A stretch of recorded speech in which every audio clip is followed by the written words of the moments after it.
안녕하세요. 코하 투더골드문 진행의 이정원입니다.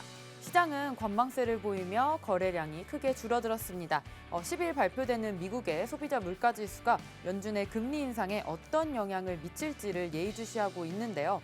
미국의 7월 소비자 물가는 이전보다 낮아질 것으로 보여집니다만 연준의 내부에서는 저번 주에 나온 고용 지표를 보고 9월에도 75bp 금리를 올려야 한다는 얘기가 벌써 나오고 있습니다. 또 이런 상황에서 어떤 자세로 투자에 임하면 좋을지 오늘 전문가님들 모시고 얘기 나눠보도록 하겠습니다. 먼저 미녀 전문가님, 비트초아님 모셔볼게요. 안녕하세요.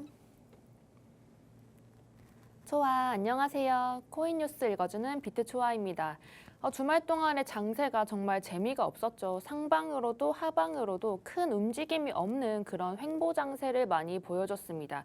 그리고 여러 김치 코인들 같은 경우에는 펌핑을 주려고 노력을 했던 모습을 보였지만 이제 아무래도 유동성이 붙어주지 않아서 좀 예상치보다는 낮은 그런 가격의 상승이 있었죠. 그래서 앞으로 있을 우리 거시경제적인 여러 이슈들 그리고 지표 발표 있기 때문에 오늘 꼭 이렇게 집중해 주셔가지고 앞으로 어떻게 모습 흘러갈지 같이 매매 관점 공유하시면 좋을 것 같습니다. 네, 이번 달에 여러 지표들이 나올 예정이니까요. 계속해서 투더골드문 주시해 주시면 좋을 것 같습니다. 다음으로 우리들의 코인을 지켜주시는 코인가드님 모셔보겠습니다. 안녕하세요. 네, 안녕하세요. 네, 반갑습니다. 여러분들의 든든한 코인 보디가드, 코인가드 전문가입니다. 자, 주말간 정말 조용했습니다. 우리가 뭐 시장이 죽었냐 막 이런 얘기도 있을 만큼 주말에 큰 무빙이 없었는데 어떻게 보면 지금 비트코인이 3,085만 선을 지금 횡보하고 있고 뭐 거래량, 무빙 뭐 이런 게 다 없었기 때문에 어떻게 보면 이제 예상치보다 좀 높은 고용의 이런 지표로 인해 좀 긴축 우려가 좀 나오고 있고 이번 주에 좀 발표될 또 CPI 지수 때문에 사람들의 좀 관망세가 더 짙어지는 것 같습니다. 자, 이럴 때일수록 여러분들 더욱 신중하게 더욱더 신중해서 투자를 하셔야 되고 막 두려워해서 막 다 뭐 손절 때리고 다 뭐 익절 때리고 이럴 게 아니라 어떻게 보면 좀 포트폴리오를 잘 이제 구축을 해서 여러분들 투자 인사이트를 잘 골드문 TV 보시면서 헤쳐나가시면 좋겠습니다. 네, 지금 관망세가 짙은 시장일수록 조금 더 포트폴리오를 정돈하는 시간을 가지셨으면 좋겠습니다. 계속해서 코인 소식 알아볼 텐데요. 저와 같이 화면 보시겠습니다. 중국 인민은행이 디지털 위안화 관련 법규를 출범 예정이라고 밝혔습니다. 두 번째로 포르투갈 시중은행은 자금 세탁을 막기 위해서 암호화폐 거래소 계좌를 폐지했습니다. 네, 파산 대출업체 보이저가 이용자에게 동결된 자금 일부를 돌려줄 수 있게 됐습니다. 네, 마지막으로 CME 그룹에서 비트코인과 이더리움 선물 출시를 했습니다. 네, 계속해서 시장에 어떤 이슈들이 있는지 저희 투더골드문과 같이 함께 해주시면 좋을 것 같습니다. 저희는 썰전 코너 이어갈 텐데요. 오늘 주제는 바로 7월 비농업 고용지수와 또 이더리움 머지 업데이트가 시장에 미칠 영향에 대해서 얘기 나눠보도록 하겠습니다. 지금 이런 인플레이션 발표와 또 이더리움 머지 업데이트가 나올 예정인데 비트코인 방향성 어떻게 잡아보면 좋을까요? 초아 전문가님. 네, 우선 7월 인플레이션율 발표가 이번 주 수요일에 있고요. 그리고 이더리움 머지 업데이트가 마지막 업데이트 12일 전쯤 끝난다고 하죠. 그래서 동시에 호재와 악재가 비슷한 시기에 나오게 되는 겁니다. 어쨌든 지금 시장 상황 알아보시려면 이제 도미넌스가 중요한데요. 도미넌스가 비트코인 제가 새벽에 봤을 때까지만 해도 비트코인 도미넌스가 38.7%, 이더리움의 도미넌스가 18% 가까이 됐습니다. 작년에 12월에 이더리움이 이제 가장 좀 도미넌스가 높았을 때를 대비해서 생각해 본다면 그때가 20%대였거든요. 그래서 현재 이더리움이 전체적으로 도미넌스가 높고 이제 비트코인의 도미넌스가 많이 떨어졌다는 것을 알 수 있죠. 그럼 이더리움이 이제 장을 좀 선도하고 있다는 것으로 보여집니다. 그러면 이제 아셔야 될 게 우리 금요일 날 이제 비농업 고용 지수가 발표가 됐죠. 근데 예상치보다 2배가 넘게 상회를 했는데 그게 과연 시장에 어떤 영향을 끼쳤는지 조금 생각해 보셔야 할 것 같습니다. 이게 사실 호재와 악재로 둘 다 적용이 안 됐다고 저는 생각을 하거든요. 그 이유가 이제 제가 말씀드렸는데 지표 자체가 좋냐 나쁘냐가 중요한 것이 아니라 그것을 이제 밀고 가는 세력들의 마음이 이걸 어떻게 하고 싶어 하는지를 좀 알아야 됩니다. 그리고 그거를 우리가 확인할 수 있는 우리 키포인트가 매집량입니다. 다른 것들은 다 숨길 수 있어도 사실 매집했던 그런 그런 양이나 이런 것들은 이제 좀 숨길 수가 없기 때문에 전체적으로 이제 세력들의 마음을 알려면 이렇게 떨어졌을 때 시장에 충격을 일부러 가했을 때 과연 그분들이 어떤 것을 많이 담았느냐를 중점적으로 생각을 하셔야 된다는 거죠. 그리고 이제 실업률이랑 이더리움 머지를 앞두고 시장이 상하방에 이제 조금 방향성을 좀 찾지 못하고 있죠. 그래도 비트코인의 도미넌스가 40% 미만으로 떨어졌다는 거는 알트코인의 수급이 그만큼 늘어났다는 것을 의미합니다. 비트코인이 결국 떨어져도 영향을 덜 받는 그런 시장으로 가고 있다는 의미고요. 거시경제 상황이 투명하지 않기 때문에 이제 아무래도 거시경제에 영향을 덜 받는 코인 쪽으로 수급이 늘었고 이런 김치코인이나 알트코인들로 사람들의 수급이 조금 있었던 것으로 보여집니다. 결국 인플레이션이나 이제 고용지표 같은 여러 거시적 악재 이런 것들이 아니라 알트코인 대장이라고 불리는 우리 이더리움의 메인넷이 과연 업데이트가 성공적으로 잘 이행이 되느냐, 그것이 지금 장을 이제 유지시켜주는 관건이라고 볼 수 있고요. 현재 제가 운영하고 있는 코코아토에 계신 분들은 아시겠지만 제가 영향을 좀 덜 받는 김치코인 위주로 좀 많이 추천을 드렸었고 그게 좀 잘 맞았어요. 그래서 지금 전체적인 장은 어쨌든 이더리움이 끌고 가고 있고 그리고 전체적으로 보시면 이런 거시경제적인 악재가 사실 조금 영향을 덜 받는 장을 그런 장을 좀 선도하고 있다라고 보여지기 때문에 이런 전체적인 이제 거시적인 그런 지표나 그런 것들이 아니라 이제 메인넷에 조금 더 집중을 하셔야 할 때라고 생각합니다. 그리고 내가 고래라면 어떨지 위주로 좀 생각하시면 매매하실 때 많은 도움이 있을 것이라고 판단이 되고요. 현재 코인장의 방향성이 어쨌든 정확히 나오지 않는 시점에서 과하게 무리하게 들어가시는 것보다는 좀 지키는 장을 좀 하셨으면 좋겠습니다. 결국에 리스크 관리가 항상 중요하다는 것을 말씀드리고 싶고요. 현재는 뿌리는 장이 아니라 수확하는 장임을 다시 한번 말씀드리고 싶습니다. 네, 비트코인 지금 큰 움직임 보이지 않고 있지만 아무래도 거시경제에 영향을 받지 않는 알트코인들의 움직임을 우리가 좀 봐야 될 것 같습니다. 그럼에도 또 이더리움의 또 메인넷 큰 업데이트가 있으니까요. 이더리움을 좀 중점적으로 좀 봐주시고 시장 알트코인 쪽으로 좀 매매하시는 걸 추천드리겠습니다. 계속해서 또 7월 비농업 고용지수와 또 실업률까지 나올 텐데 이 부분에 대해서 또 비트코인 방향성은 어떻게 될까요, 가드님? 지금 초아 전문가님께서 잘 짚어주신 것 같아요. 이더리움 이제 머지 업데이트도 이제 얼마 안 남았죠. 그래서 시장이 뭐 상당히 흔들릴 좀 요소가 너무나도 많습니다. 이에 지금 다시 한번 짚어보면은 이 7월 비농업 고용지수 정말 높게 나왔습니다. 52만 8천이 이렇게 나왔는데. 자, 실업률 결과치도 어떻게 보면 3.5, 그래서 예상치 3.6보다 좀 감소를 한 상태가 나왔죠. 그래서 어떻게 보면 이런 미국 경제 침체 우려를 좀 날려주는 좀 내용이 나왔는데, 근데 우리 시장은 왜 이렇게 흐지부지 갈지 여러분들의 생각을 안 해볼 수가 없겠죠. 자, 미국 하면 뭐예요? 우리 강력한 노동시장을 갖고 있습니다. 노동시장을 갖고 있는데 여기에 대한 지금 현재 니즈가 계속 올라오고 있어요. 자, 이런 니즈가 올라오게 되면 어떻게 될까요? 여기서 이제 오는 이제 임금의 상승, 이는 또 인플레이션의 상승이라고 보여지는데, 자, 우리가 지금 여기서 이제 발표가 됐을 이 지표가 좀 이상적이게 나왔어야 되는 경우는 고용 수준이 좀 둔화가 좀 나왔어야 된다, 저는 생각이 듭니다. 어떻게 보면 실업률 상승이 지금부터 나오는 이 실업률 상승이 미국의 어떻게 보면 경제에 좀 더 발전이 되지 않는가, 어떻게 보면 이상적인 방향이지 않았나라고 저는 생각이 드는데, 어떻게 보면 4% 정도가 딱 적당했다고 저는 봐요. 자, 그런데 여기에 또 비농업 고용지수마저 상당히 높게 나왔습니다. 그래서 강력한 노동 수요는 어떻게 보면 더 높은 임금 상승률, 이에 대해 기업의 생산 비용이 증가, 이렇게 계속 올라가는 인플레이션을 불러일으킬 수밖에 없다라고 좀 말씀드리고, 자, 이걸 토대로 우리가 이제 추측을 해볼 게 이제 앞으로 있을 이제 FOMC가 좀 금리를 좀 높게 올릴 수 있는 가능성이 좀 많이 올라갔죠. 그래서 뭐 우리가 2년물 국채금리, 10년물 국채금리만 봐도 알 수 있듯이 이 지수가 발표되고 나서 2년물에 어떻게 보면 이제 국채가 이런 상승폭이 10년물 국채에 따라가지 못했습니다. 그렇기 때문에 물가를 안정시키기 위해 어떻게 보면 이제 75bp 이상의 금리 인상을 어떻게 보면 따놓은 당상이다, 이렇게 나올 수밖에 없겠다라고 여러분들께 말씀을 드리는 거고, 이런 상황에서 지금 이제 비트코인, 나스닥, 자산시장이 좀 하락폭이 우리가 이렇게 금리를 많이 올리는다는 이런 스트레스가 나왔음에도 불구하고 하락폭이 크지가 않습니다. 그 이유는 어떻게 보면 이제 우리가 8월 CPI 결과에 대한 희망이 아직까지는 시장에 이런 기대감들이 좀 남아 있다라고 여러분들이 생각하시면 될 것 같아요. 어떻게 7월 CPI가 이 인플레 이제 최고 최고점을 뭐 찍었다는 얘기도 많이 돌고 있고 그래서 8월에는 좀 하락하지 않을까라고 여러분들 좀 기대를 하고 있는 시장입니다. 우리가 이제 결과를 어떻게 나오는지 한번 잘 지켜봐야겠죠. 이를 결과를 토대로 이제 금리 인상 속도가 늦춰지지 않을까라는 이런 어떻게 보면 투자자들의 심리 자체가 현재 시장을 좀 막 밑으로 막 내리지도 않고 올리지도 않는 좀 흐지부지한 시장을 만들고 있다라고 보시면 되고, 자, 아직 전쟁이 끝났습니까? 전쟁이 끝나지 않았습니다. 우리 어떻게 보면 러시아에서 원유 공급 리스크, 현재 또 유럽의 폭염, 엄청난 폭염이 오고 있고요.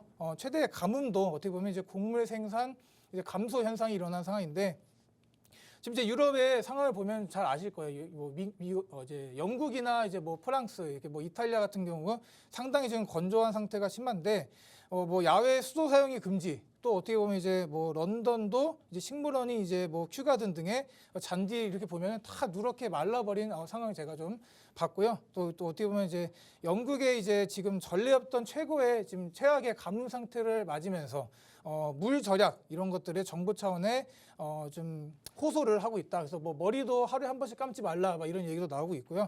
스페인에서는 뭐 이제 뭐 정부 이제 관련된 사람들 이제 넥타이를 매지 말라. 넥타이를 매면 이제 안에 있는 열들이 뭐 빠져나가지 못한다 이렇게 얘기를 하고 뭐 지금 상황이 정말 심각합니다. 뭐 우리가 이제 유럽에 있는 호텔을 가보면 뭐 에어컨이나 이렇게 잘 구비가 안 돼 있어요. 워낙에 이제 뭐 기후 자체도 좀 뭐 드라이하고 이렇게 좀 바람이 잘 부는 이제 기후였는데 어떻게 보면 좀 많이 바뀌었습니다. 지금 지구 온난화가 좀 심각하다 말씀드리고, 자, 이렇게 지금 정리를 해보면 실업률이 이렇게 하락을 해요. 실업률이 하락하면서 연준이 이제 금리 인상 드라이브를 이제 계속해서 갈 수 있겠다라고 좀 이제 말씀드릴 수 있겠고, 자, 우리가 이제 코인 커뮤니티, 이제 우리가 코인 쪽으로 이제 또 생각을 해봐야겠죠. 코인 생각해보면, 근데 여러 전문가들 의견, 저도 좀 이제 얘기를 드리면 그렇게 막 여러분들 막 무서워서 막 다 팔고 그럴 단계는 전혀 아니라고 좀 생각이 듭니다.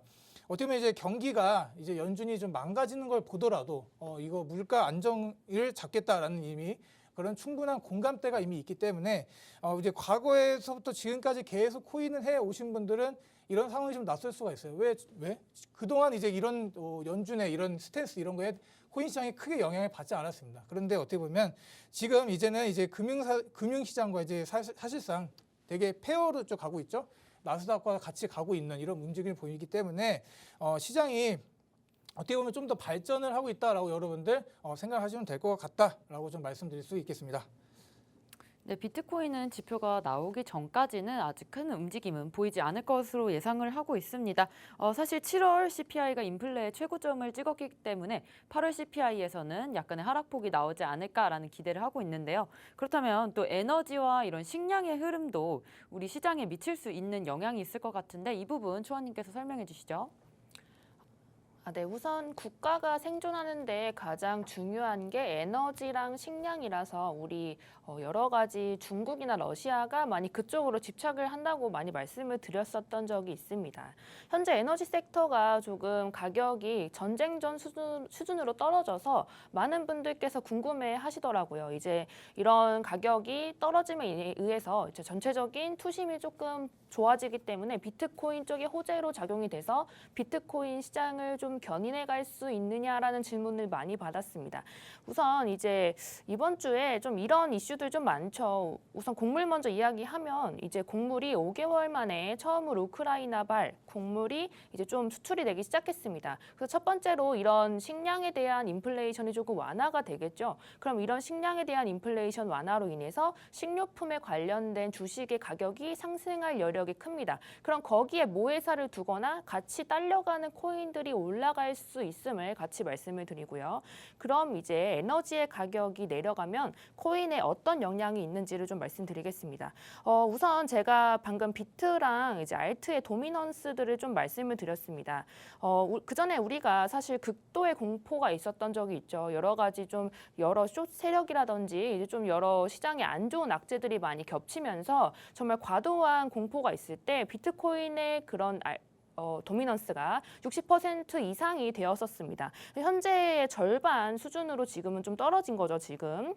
그렇다는 거는 그때는 이제 조금 조심스러운 투자를 조금 했던 분들이 많았다는 것을 의미하고 그럼 조금의 흔들림에도 과한 움직임을 좀 보여줄 수 있다는 거죠. 근데 비트코인만의 지표가 사실 존재하지 않습니다. 그래서 나스닥에 붙어서 가는 나스닥 커플링 현상이 같이 일어난 거죠. 그래서 사람들이 왜 나스닥에 붙어가느냐 이런 이야기를 많이 했는데요. 그때의 도미넌스를 보시면 아실 수 있었을 겁니다. 근데 지금은 그의 절반 수준이기 때문에 디커플링 현상 일어날 수 있음을 좀 말씀드리고요. 그런 거실 경제의 영향을 그 전보다 덜 받을 수 있습니다. 그리고 또한 에너지 섹터의 가격이 떨어진다고 전부 좋은 것은 아닙니다.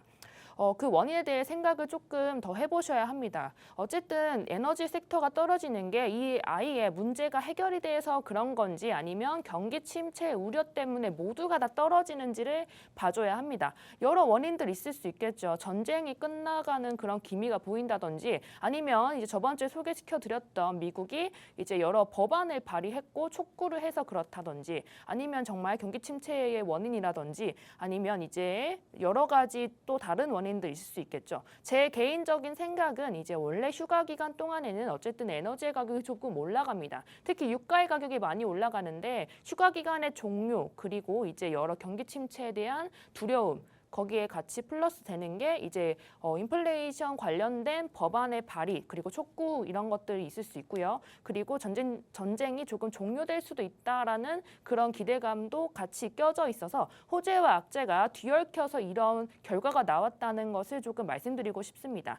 앞으로는 에너지 섹터에 이런 유가의 등락으로 인해서 단순히 이제 호재냐 악재냐라고 이야기하는 것보다는 그것이 왜 떨어졌는지에 대한 생각을 조금 같이 하셨으면 좋겠고요. 특히 식료품이나 월마트 그리고 뭐 KTNG 같은 우리 실제 생활에 연결이 되어 있는 많은 이제 주가들이나 이제 코인들 많거든요. 그런 가격들 같이 보시면서 떨어지는 것이 과연 원인이 정말 좋은 호재 때문인지 아니면 전체적인 시장의 문제 때문인지를 함께 파악하시는 것이 중요하다고 보여집니다. 네, 또 에너지와 식량의 가격이 하락해서만 좋은 것이 아니라 또 이런 등락폭이 어떠한 이유에 의한 하락인지를 좀 생각을 해보시고 투자를 하셔야 될 것 같습니다. 그렇다면 신흥국에 또 단기 자본 흐름이 순유출되었다는 소식이 있습니다. 그럼 비트코인 시장에는 어떻게 미칠까요? 코인가드님? 지금 제일 중요한 거 우리가 어떻게 보면 코인으로 수익을 내기 위해서는 어떻게 보면 이제 거래량이라는 게 좀 붙어줘야 돼요. 자, 거래량을 좀 붙으려면 어떻게 돼야 되죠? 돈들의 흐름을 여러분들이 좀 읽을 줄 알으셔야 됩니다. 자, 지금 현재 이 신흥국 상황을 보면은 이제 뭐 7월에 한 12조 8천억 원 정도가 순유출이 된 걸로 좀 추산이 됩니다. 자, 그래서 뭐 러시아와 우크라이나 침공 이후 어떻게 보면 이제 3월부터 이제 지금 5개월째 이제 순유출을 보이고 있는 상황입니다. 그래서 신흥국 우리 이머전 국가에서 이렇게 다 자금들이 나가고 있다라고 보시면 되고 어떻게 보면 이제 최장 기록이다 이렇게 좀 판단이 되고 있는데 지금 이런 상황이 왜 그러냐면 세계 경기 침체 리스크 또 어떻게 보면 지정학적 상황 또 인플레이션 이런 것들이 영향을 미쳤겠죠. 지금 뭐 영국 같은 경우도 지금 뭐 2,000명 이상이 지금 파업을 하고 있고 뭐 한국에서 지금 뭐 노조 문제도 지금 상당합니다. 그래서 무역 관련 지금 공급망 이슈도 지금 다시 불거지는 상태이고요. 지금 여기다 이제 중국이 어떻죠? 중국도 지금 이제 뭐 대만이 지금 뭐 펠로시가 대만을 이제 방문한다 그래서 탱크들 다 옆에 다 깔아놓고 무력 시위를 벌이고 있죠. 예, 그런 것들 보면은 뭐 대만 해협, 동아시아의 좀 최해상 무역 동맹, 이제 동맥이라고 좀 불리는 정말 중요한 자리인데 거기서 지금 탱크 깔고 지금 그 난리를 좀 치고 있습니다. 여기서도 지금 이제 연준도 보면은 이제 지난달 0.75 금리를 올리면서 비둘기적 선호 입장을 내비친 점, 자 이런 것들을 보면은. 지금 우리가 계속 자금이 유출돼 오고 있는데 지금 이제 7월 정도 말 좀 보면은 향후 좀 플러스로 전환될 가능성이 있다라고 조금 자료가 나오고 있습니다. 자, 그래서 이렇게 지금 많이 유출이 되고 있지만 이제 슬슬 들어오려는 움직임이 있다라고 여러분들은 좀 아시면 되고 이 중국을 제외한 신흥국 주식 시장에만 또 이제 계속 이제 돈이 들어올 가능성이 높다라고 말씀드리고. 자, 이렇게 원자재 가격 상승으로 좀 원자재를 수출하는 신흥국들이 반사 이익을 얻을 수밖에 없는 상황이다라고 또 말씀드릴 수 있겠습니다.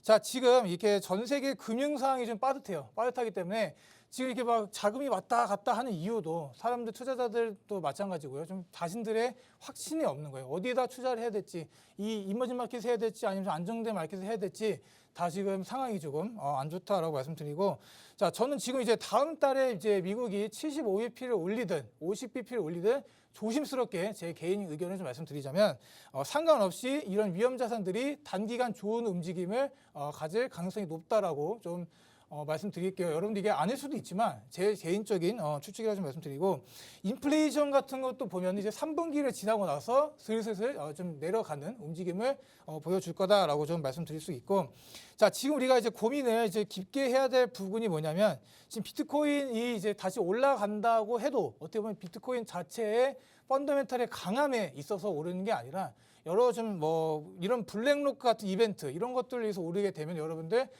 빨리 탈출할 수 있는 여러분 그런 스탠스도 취할 줄 아셔야 된다라고 말씀을 드립니다. 자, 내가 투자한 자산이 어떻게 어떤 상황으로 이제 이런 어떠한 뉴스로 올라가는지 여러분들 잘 지켜보셔야 되고, 지금 요약을 하자면 비트코인 자체는 전형적인 위험 자산의 모습을 보이고 있습니다. 그렇기 때문에 앞으로 이렇게 인플레이션이 이제 안정되고 금융시장이 좀 안정이 되고 뭐 제가 말씀드린 이런 자금의 흐름들이 좀 안정이 되면 비트코인 무조건 올라간다라고 말씀드리는데, 여기서 이제 단기간에 오를 가능성이 있겠죠. 오른다 하더라도 지금 이제 2022년도죠.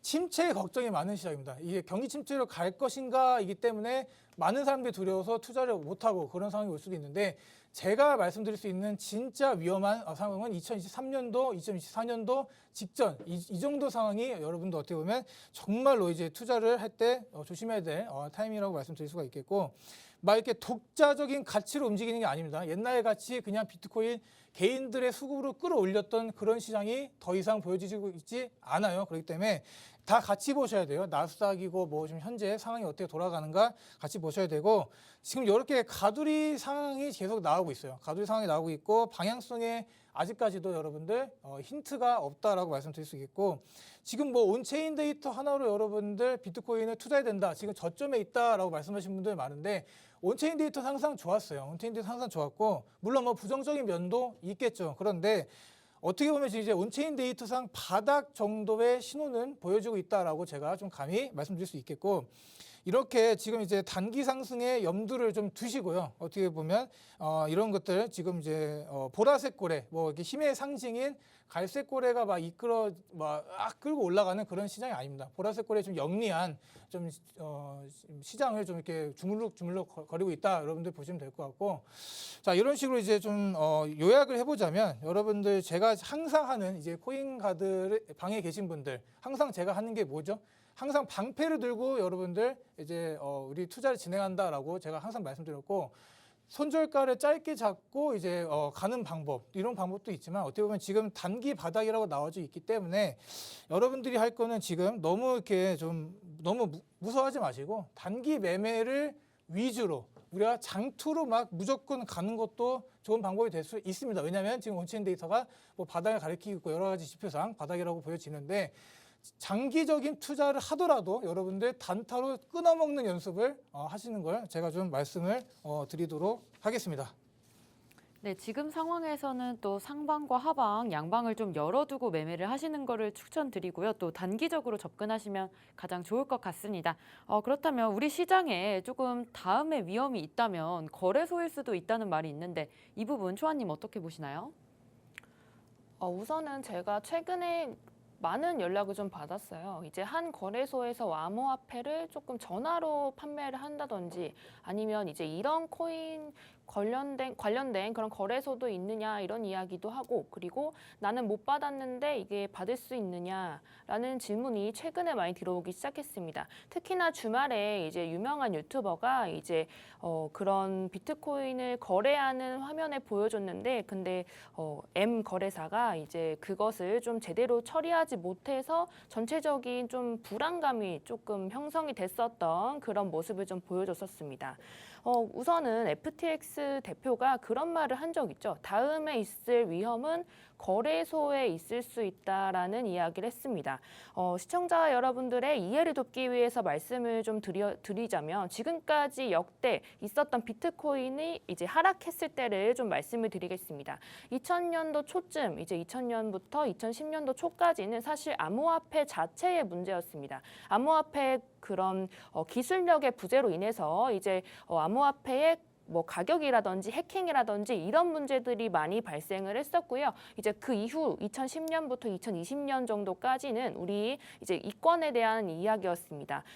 제도화에 대한 문제였고요. 암호화폐가 과연 이제 정말 그런 가치가 있느냐, 존재하는 것이 맞느냐에 대한 그런 싸움이었죠. 특히 암호화폐가 좀 돈이 되고 그것을 조금 악용을 하는 사람이 많았던 거죠. 이제 자금 세탁을 한다든지 그런 모습을 보여줬던 사람들이 많았기 때문에 전체적으로 법적으로 인해서 이걸 제도화해야 되냐 안 해야 되느냐 이런 이야기가 돌면서 암호화폐 가격이 크게 요동쳤었습니다. 뭐 우리도 뭐 박상기의 난이다 이런 이야기 했을 때 그때쯤이라고 생각하시면 되고요. 그리고 우리 방금 전에 우리 뉴스 보셨다시피 중국 쪽에서 최근에 이제 그런 이야기가 있었습니다. 암호화폐를 이제 법적으로 규제를 좀 해서 공산당이 좀 지켜보면서 이제 좀 괜찮은 코인들인지 아니면 자금 세탁을 좀 방지할 수 있는 법안을 또 같이 발의하겠다는 이야기를 했었죠. 근데 중국 인민들 같은 경우에는 사실 자금 세탁으로 많이 쓸 수밖에 없습니다. 왜냐하면 이제 중국은 우리랑 조금 상황이 다르죠. 거기는 소유할 수 있음이 없습니다. 소유할 수 있는 게 없기 때문에 이런 부동산이나 이제 다른 것들도 내가 가지고 있어도 결국 나라에서 뭐 50년, 100년 이런 식으로 빌려가면서 생활을 하는 거기 때문에 내가 가지고 있는 물건을 어쨌든 후손에게 이제 전달해주기 위해서는 좀 다른 방법이 필요한 거죠. 그것을 암호화폐로 좀 채택했던 그런 경우가 있었고, 그리고 작년 11월에 후오비 글로벌에서 우리 인민들을 이제 그런 투자를 좀 막겠다라는 이야기하면서 암호화폐 하락이 시작돼서 지금까지 좀 이어졌던 거죠. 자, 그리고 현재는요, 거래소나 파생 상품 그런 여러 가지 이런 코인의 자체의 문제 그리고 이런 제도화의 문제를 벗어나고 나니까 이제 그것을 둘러싼 이권의 다툼이 강합니다. 특히나 이제 가드님께서 말씀해 주셨듯이 여러 이제 나라들이 또 이제 하이퍼 인플레이션 이런 것들도 겪고 있고 해서 이제 전체적으로 암호화폐를 자체적으로 규제를 한다든지 좀 전체 이제 좀 법정 이런 화폐로 규제를 한다든지 이런 것들을 하는 모습을 좀 보여줬었죠. 그래서 좀 인정을 받고 자리를 좀 잡아가고 있는데요. 코인의 기술력이나 이제 이런 자체 그런 제재가 아니라 이제 중요한 문제는 파생 상품에 있을 수 있다는 겁니다. 어쩌면 이제 이런 문제들이 한 단계 발전했다고 보여지고요. 그런 의미에서 솔라나의 해킹 이슈가 사실 조금 안타깝죠. 왜냐하면 이미 발전된 건데 뭐 한 번 이제 문제가 있었기 때문에 그런 것들은 조금 안타깝다고 말씀을 드리고 싶고요. 자, 어쨌든 다시 한번 말씀드리면 이제 아무튼 거래소에서 오는 이런 전화들로 인한 뭐 이런 투자라든지 아니면 작은 거래소에 있는 이제 거래는 웬만한 것은 피하시길 바랍니다. 특히나 코인은 중앙거래소가 없죠. 그래서 이런 거래소, 작은 거래소를 이용하는 이유가 아무래도 좀 전체적으로 없는 코인들, 특히나 작은 코인들을 좀 거래하기 위함을 전 압니다. 그래서 그런 것들은 웬만하면 투자하지 마시고 지금 전체적인 시장에 유동성이 많이 없고 좀 투심이 약해져 있는 상황, 이런 조심스러운 상황인데 이런 위험한 곳에 투자하시는 일은 없으셨으면 좋겠습니다. 네, 작은 거래소에서 일어나는 또 이런 사기 사건까지 알아봤는데 이 부분 말고도 또 다른 사기 사건도 참 많은 것 같습니다. 코인가드님 이런 것들에 대해서 좀 말씀해 주시죠. 지금 또 초아 전문가님께서 정말 잘 짚어주셨어요. 지금 코인들 시가총액을 보면은 뭐 대략 한 50억에서 200억대 좀 진행이 되고 있는 이런 코인들이 어떻게 보면 이제 상장 폐지 수순을 곧 밟을 거다라고 여러분들께 좀 말씀드릴 수 있겠고, 내가 만약 가지고 있는 코인 시가총액을 한번 체크를 해보세요. 체크를 해봤는데 만약 우리 업비트나 이제 뭐 빗썸 같은 경우 가끔 있는데 업비트 말고 이렇게 말씀해주신 작은 거래소들의 뭐 어떻게 보면 듣보잡 코인 이렇게 시총이 200억 밑으로 진행이 되고 있는 이런 코인들 여러분들 정말로 주의하셔서 투자하셔야 됩니다. 지금 뭐 투자 이렇게 뭐 법률 자문도 받고 있고 어떻게 보면 이제 돈을 들고 도망가려는 그런 재단들의 모습이 보여주고 있기 때문에 여러분 정말 주의하시면 될 것 같고, 자, 이런 지금 각종 가상화폐 사기가 판을 치고 있습니다. 뭐 전화 많이 받으셨을 텐데 뭐 지금 이렇게 뭐 신규 코인 발행, 뭐 ICO를 한다, 여러분 투자하세요, 이런 것도 여러분들 좀 걸르시는 게 좋을 것 같아요. 지금 뭐 엄청난 수익이 나는 구조이긴 합니다. ICO 제대로 잡으면 뭐 몇만 %도 먹을 수 있는 그런 상황이라고 말씀드리는데, 자, 왜 몇만 % 여러분들께 쉽게 줄까요? 절대 아니라고 보죠. 그리고 이제 다단계식 이자 지급, 어떻게 보면 이제 거래소에서 코인을 예치를 하고 이제 이자를 받는 거, 스테이킹, 이런 것들을 이제 스테이킹을 하는데, 정상적인 스테이킹 말고요, 어떻게 보면 이제 사기성으로 접근하는 이제 다단계식으로 여러분들 사람들 모아가지고 그 이자 받은 걸로 다른 들어온 사람들 주고, 이런 것들 여러분들 조심하시길 좀 바라고, 마지막으로 이제 뭐 NFT, 뭐 무료 채굴, 무료 NFT를 주겠습니다, 이런 것들 여러분들 진짜 이런 것들 정말 뭐 무료로 채굴이 가능하다, 뭐 무료로 에어드랍을 해준다, 이런 것들 여러분들 정말로 피하셔야 됩니다. 자, 우리 이게 하루가 다르게 참 발전하고 있습니다. 여러분들 사기들도 발전하고 있고, 그만큼 이 암호화폐에 대한 이제 관심이 좀 뜨겁다고 여러분들이 보시면 될 것 같아요. 지금 이 산업 자체가 흘러가는 방향, 이게 망할 산업이라고 그 누가 이제 말할 수 있겠어요. 옛날 뭐 5년 전만 해도 암호화폐 하면 그냥 사기였는데, 지금 우리가 암호화폐를 사기라고 할 수 있는 사람이 몇이나 될까요? 그래서 없다고 보고, 지금 이렇게 지금 제도 규제나 제도권들 지금 속으로 들어가려고 하는 모습들 여러분들 잘 지켜보시면 될 것 같고, 이런 상황에서 지금 크립토를 완전히 배제시키겠다 하는 국가는 없습니다. 지금 중국 같은 경우도 보면은 뭐 CDBC를 뭐 그 누구보다 빠르게 중국 CDBC를 내놓았죠. 그래서 뭐 이제 뭐 올림픽이었죠. 올림픽에서도 막 쓴다 하고밖에 상황이 있었는데, 자, 그런 중국도 지금 비트코인 채굴 슬그머니 다시 하고 들어오고 있습니다. 코인들 거래하고, 지금 북한 같은 경우도 막 비트코인 막 해킹해서 지네들 이제 GDP의 30% 이상을 차지하는 그런 상황이 있기 때문에, 여러분들 지금 이제 또 마지막으로 얘기를 드리자면, 이제 골드문 TV를 사칭해서 전화 오는 우리 사기꾼 동생분들이 너무 많습니다. 전화 받아서 시원하게 여러분들 그냥 거부를 하시면 된다고 말씀드리고, 이런 것들에 정말 속아서 내 소중한 자산, 이런 것들을 저런 스캐머들한테 갖다 바치는 그런 행동 절대 하지 마시길 바라면서 마치도록 하겠습니다. 네, 오늘 이렇게 7월 비농업 고용지수와 또 이더리움 머지 업데이트가 시장에 미칠 영향에 대해서 얘기 나눠봤습니다. 저희는 잠시 후에 코인스쿨로 돌아오겠습니다.